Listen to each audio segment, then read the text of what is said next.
Appeal చేసుకోవడానికి హౌస్మేట్స్కి అయితే last రోజు. నాగార్జున గారు మొన్న గోల్డెన్ టికెట్ ముగ్గురికి ఇచ్చారు. నిఖిల్, గౌతమ్ అండ్ రోహిణికి ఈ గోల్డెన్ టికెట్ అయితే ఇచ్చారు. ఆ గోల్డెన్ టికెట్కి ఒక అడ్వాంటేజ్ ఉంటుంది అని చెప్పేసి ఆ రోజే చెప్పారు. ఆ అడ్వాంటేజ్ ఏంటి అని అంటే, ఈ రోజు నిఖిల్, గౌతమ్ అండ్ రోహిణి గేమ్లో పార్టిసిపేట్ చేసి ఓటింగ్ అప్పీల్ ఛాన్స్ గెలుచుకోవచ్చు. వీళ్ళకి ఇచ్చిన ఫస్ట్ ఛాలెంజ్ ఏంటి అని అంటే, కేక్ని కట్ చేయాలి. కేక్ ఎవరు అయితే లాస్ట్ కట్ చేసేటప్పుడు అది కింద పడిపోతుందో వాళ్ళు ఈ ఓటింగ్ అప్పీల్ రేస్ నుంచి తప్పుకుంటారు. ఆ విధంగా నిఖిల్, రోహిణి, గౌతమ్ పార్టిసిపేట్ చేస్తారు. అండ్ పార్టిసిపేట్ చేసేటప్పుడు గౌతమ్ చాలా తెలివిగా పెద్ద పెద్ద పీసెస్ ముందే కట్ చేసేసాడు. అండ్ నిఖిల్ కూడా బాగా ఇంత సన్న స్లైసెస్ కట్ చేశాడు అని అంటే అది పడిపోద్ది అని చాలాసార్లు అనుకున్నాం, బట్ అది అయితే పడిపోలేదు. కానీ రోహిణి కట్ చేసేటప్పుడైతే, కేక్ కట్ చేసేటప్పుడైతే 8 నెంబర్ అనేది కింద పడిపోతుంది.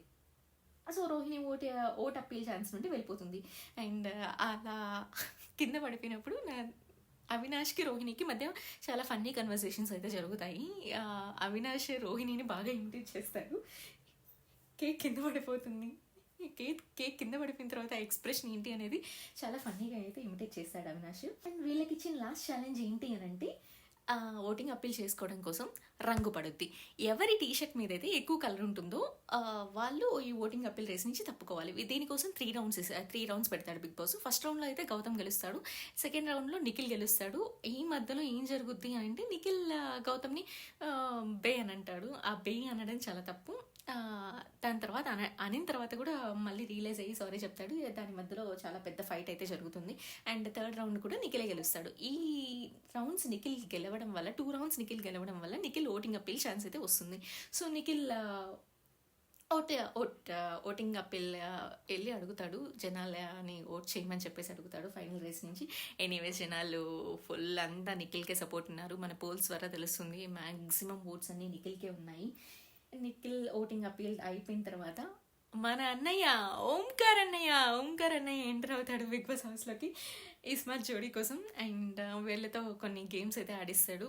ఈ గేమ్స్ అన్ని ఆడించిన తర్వాత లాస్ట్లో నబీల్ అండ్ ప్రేరణ గెలుస్తారు. వీళ్ళిద్దరి అయితే 2 విష్లు ఉన్నాయి. నబీల్ అయితే ఫుడ్ విష్, ప్రేరణ అయితే వెడ్డింగ్ వీడియో ప్లే చేయాలి, అందరికీ చూపించాలి అని చెప్పేసి. ప్రేరణ వెడ్డింగ్ వీడియో అయితే చాలా క్యూట్గా ఉంటుంది, చాలా చాలా చాలా బాగుంది. అది చూసి ఎవరైనా అబ్బా మనం పెళ్లి చేసుకుంటే బాగుండు అన్న ఫీల్లో ఉన్నారు. రోహిణి కూడా అదే మాట అనింది, అబ్బా పెళ్లి చేసుకుంటే బాగుండు అని చెప్పేసి. అండ్ ప్రేరణకి, శ్రీపాద్కి అద్భుతమైన అవకాశం ఓంకార్ అన్నయ్య ఇస్తాడు. ఏంటి అని అంటే, ఇస్మార్ట్ జోడీలోకి ఛాన్స్. సో ప్రేరణ చెప్పింది శ్రీపాద్తో కలిసి ఇస్మార్ట్ జోడీలోకి ఎంటర్ అవుతాము అని చెప్పేసి. ఈ ఎపిసోడ్ అయితే చాలా బ్యూటిఫుల్గా ఎండ్ అయింది. ఎవరైనా చూడలేదు అని అంటే వెంటనే వెళ్ళి చూసేయండి.